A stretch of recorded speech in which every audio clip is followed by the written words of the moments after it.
আইন করেও যখন নিজের দেশের নাগরিকদের আটকে রাখা যায় না, তখন বুঝতে হবে ভেতরে বড় কোনো পরিবর্তন ঘটছে।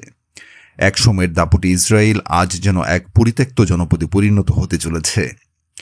চারপাশের মুহুর্মুহু সাইরেনের শব্দ আর বাংকারের বন্দিজীবন থেকে বাঁচতে লাখ লাখ নাগরিক এখন দেশ ছেড়ে পালাচ্ছেন। কিন্তু কেন হঠাৎ এই গণহারে দেশ থেকে হিরিক? তবে কি ইতিহাস আবার নিজেকে পুনরাবৃত্তি করছে?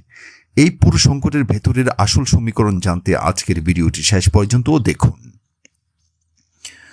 মধ্যপ্রাচ্যের মাটিতে গড়ে ওঠা দখলদার রাষ্ট্র ইসরায়েল দীর্ঘদিন ধরে পুরো অঞ্চলকে অশান্তির আগুনে পোড়াচ্ছে।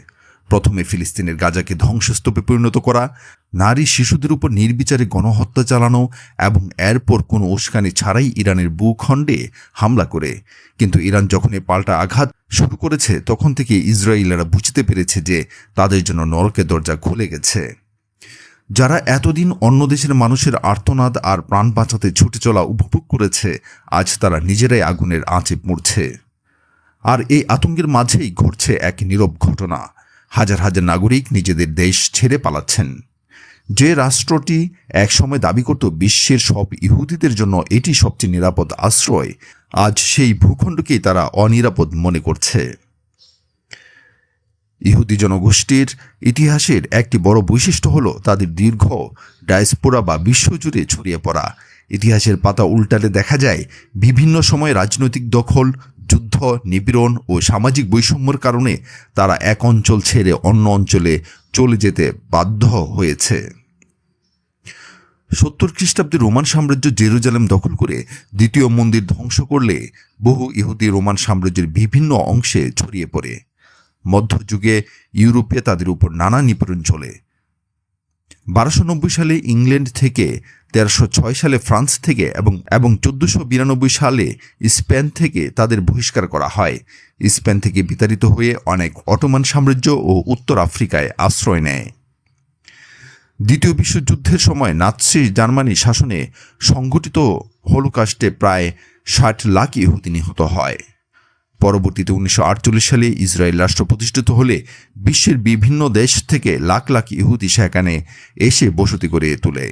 বর্তমানে বিশ্বে প্রায় 1,55,00,000 ইহুদি রয়েছে, যার মধ্যে 95 লাখের বেশি ইসরায়েল এবং 60 লাখ যুক্তরাষ্ট্রে বসবাস করে। সাম্প্রতিক পরিসংখ্যান বলছে গত কয়েক বছরে ইসরায়েল থেকে দেশ ছাড়ার প্রবণতা নাটকীয়ভাবে বেড়েছে।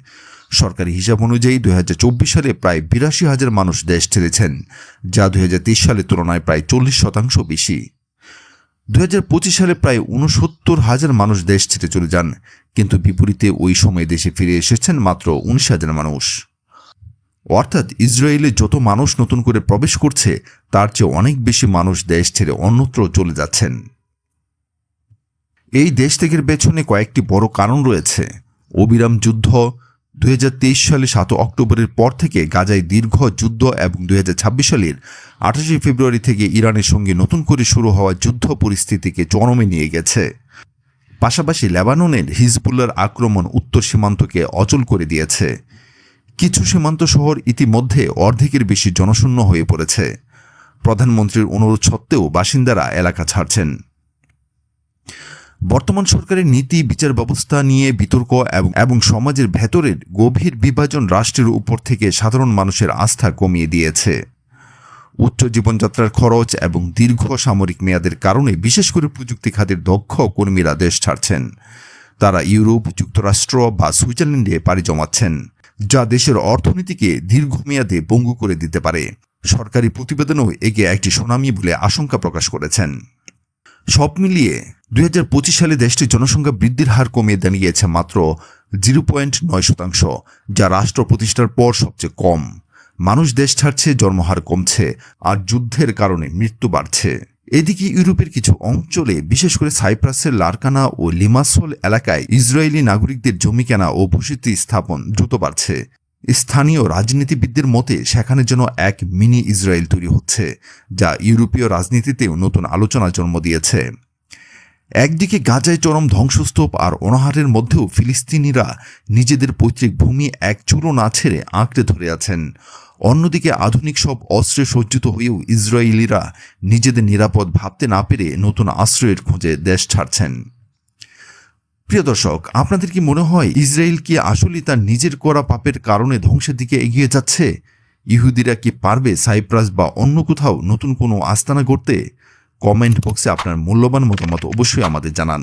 বিশ্বের এমন সব গুরুত্বপূর্ণ ও জানা অজানা বিষয়ের ভিন্ন এক দৃষ্টিকোণ থেকে বিশ্লেষণ দেখতে আমাদের চ্যানেলটি সাবস্ক্রাইব করে বেল আইকনটি বাজিয়ে রাখুন।